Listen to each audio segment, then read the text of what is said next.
शाम को आते हुए राशन लेते आना और हाँ, मुन्ना के स्कूल में फीस भरनी है, उसके लिए पैसे देते जाओ। बीवी की इस मांग पर जेबें उल्टी करके दिखाने के सिवा बड़े के पास कोई दूसरा उत्तर नहीं था। माथे पर चिंता की शिकनों के साथ सवेरे तो बड़ा भाई अपने काम पर निकल गया, लेकिन उस शाम उसने पूरे परिवार के सामने इस आर्थिक संकट को दूर करने के लिए एक प्रस्ताव रखा। क्यों ना हम उस प्लॉट को बेच दें जिसे बाबूजी ने लक्ष्मी को शादी में देने के लिए खरीदा था। बेटी को दी हुई चीज वापस नहीं मांगते, पाप लगता है। लक्ष्मी का जन्म होते ही घर खुशियों से भर गया था। तभी तुम्हारे बाप ने ये तय कर लिया था कि ये प्लॉट लक्ष्मी का है, जो उसे उसकी शादी में दे दिया जाएगा। माँ ने अपना विरोध जताते हुए कहा, कौन सी बेटी? वो बेटी जो प्रेम विवाह कर घर की इज्जत को खाक में मिला गई और पिताजी की अंतिम यात्रा में भी शामिल ना हुई। बड़े ने टोंट मारते हुए कहा, मेरा मुंह मत खुलवा यहाँ। कौन नहीं जानता कि लक्ष्मी को उस दिन गली के नाके से ही लौटा दिया गया था और उससे अपने पिता से आखिरी बार मिलने का हक भी छीन लिया गया था। माँ ने बेटी का पक्ष लेते हुए कहा। माँ के इस वार से दोनों बेटे चुप हो गए। न बड़ा बेटा कुछ बोल पाया, न छोटे बेटे के मुंह से कोई शब्द फूटा। थोड़ी देर की शांति के बाद छोटा भाई बोला, प्लाट बेच देंगे तो क्या लक्ष्मी कागजात पर दस्तखत करेंगी? मुझे नहीं लगता वो हमारा भला सोच भी सकती है। आखिर है तो औरत जात, पुरुषों की परिस्थिति कैसे समझ पाएगी?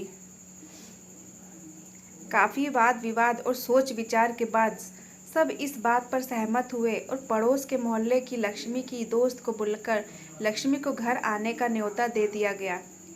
अगले दिन सुबह से गली के नाके पर खेल रहे बड़े भाई के लड़के की बुआ आ गई की आवाज़ सुन घर वाले चौकन्ने हो गए। दोनों भाई मन में द्वेष और नफरत के साथ उसको कैसे घर में आने के लिए कहे, इसी दुविधा में थे। वो कहते हैं ना, ज़रूरत के वक्त गधे को भी बाप बनाना पड़ता है। उसी कहावत के हिसाब से दोनों भाई बहनें से बात करने के लिए तैयार हुए।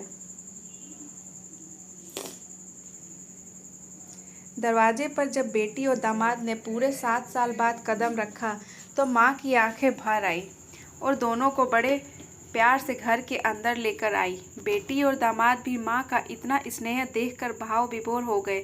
शाम को साथ में बैठे बेटी दोनों बेटों और दामाद के आगे हिचकिचाते हुए माँ ने ही प्लाट का मुद्दा उठाया।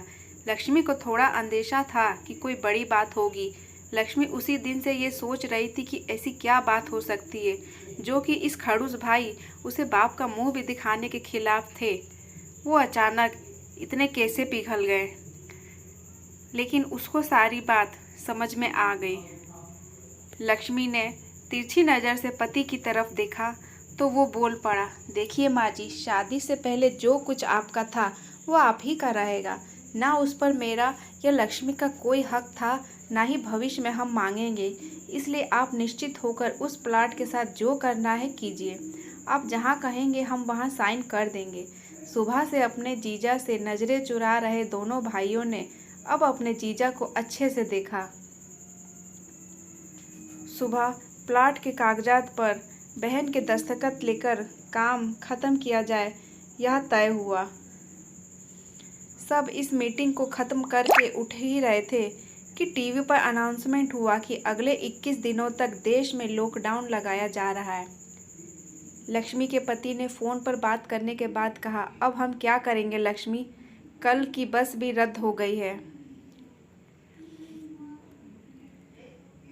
कल और 21 दिनों तक कोई बस नहीं है, हम तो फंस गए।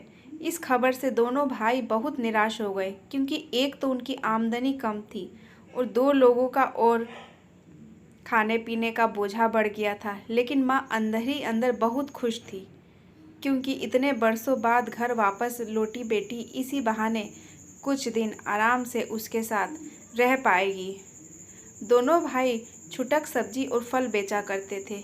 कुछ दिनों में ही लॉकडाउन के चलते और कोरोना वायरस के चलते लोगों ने उनसे सब्जी और फल खरीदने बंद कर दिए। पहले से खराब उनकी आर्थिक स्थिति और ज़्यादा खराब होने लगी और वह मन ही मन लक्ष्मी के कदमों को अशुभ मानने लगे। बहन और जीजा जी, उनकी यह हालत छुपी नहीं थी। लक्ष्मी के कहने पर उसके पति ने दोनों भाइयों की सब्जी और फल रेडियो पर लोहे की रॉड और जालियां फिट कर दी। बाजार जाके दोनों के लिए केप, हाथों के दस्ताने और थोक के भाव से सब्जी और फल खरीद लाए। दोनों की रेडियो अच्छे से तैयार कर, फल और सब्जियां ढक कर, दोनों भाइयों को टोपी और दस्ताने देकर जीजा जी ने उनसे कहा, एक बार इस तरह से धंधा करके देखो, शायद आपका मुनाफा बढ़ जाए। थोड़ी आनाकानी करने के बाद दोनों भाइयों ने जीजा के समझाए अनुसार धंधा शुरू किया। 2-3 दिनों बाद ही कोरोना से घबराए लोग अब ढकी हुई फल और सब्जियां और दस्ताने और सेफ्टी का ध्यान रखते बेचने वालों से ही फल और सब्जियां खरीदने लगे।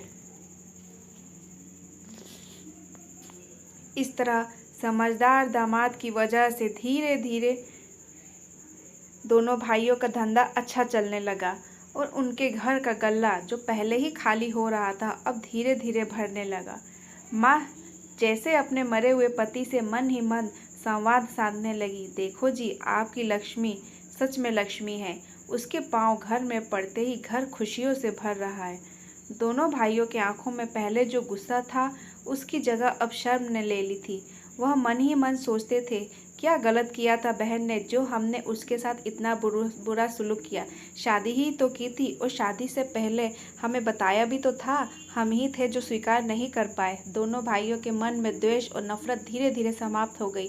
21 दिन बाद जब दीदी और जीजाजी प्लॉट के कागजात पर साइन करने जाने लगे तब दोनों भाइयों ने उन्हें रोक लिया और उनकी माफ़ी मांगते हुए वो पेपर्स उन्हें देते हुए बोले, शादी के वक्त हमने आपको कोई तोहफा तो दूर की बात है आपका हक भी नहीं दिया, लेकिन अब इस कर हम प्रायश्चित करने का मौका दीजिए। सभी की आंखों में खुशी के आंसू थे। माँ ऊपर देखकर बोली, देखा आपकी लाडली ने आज फिर हमारा घर खुशियों से भर दिया।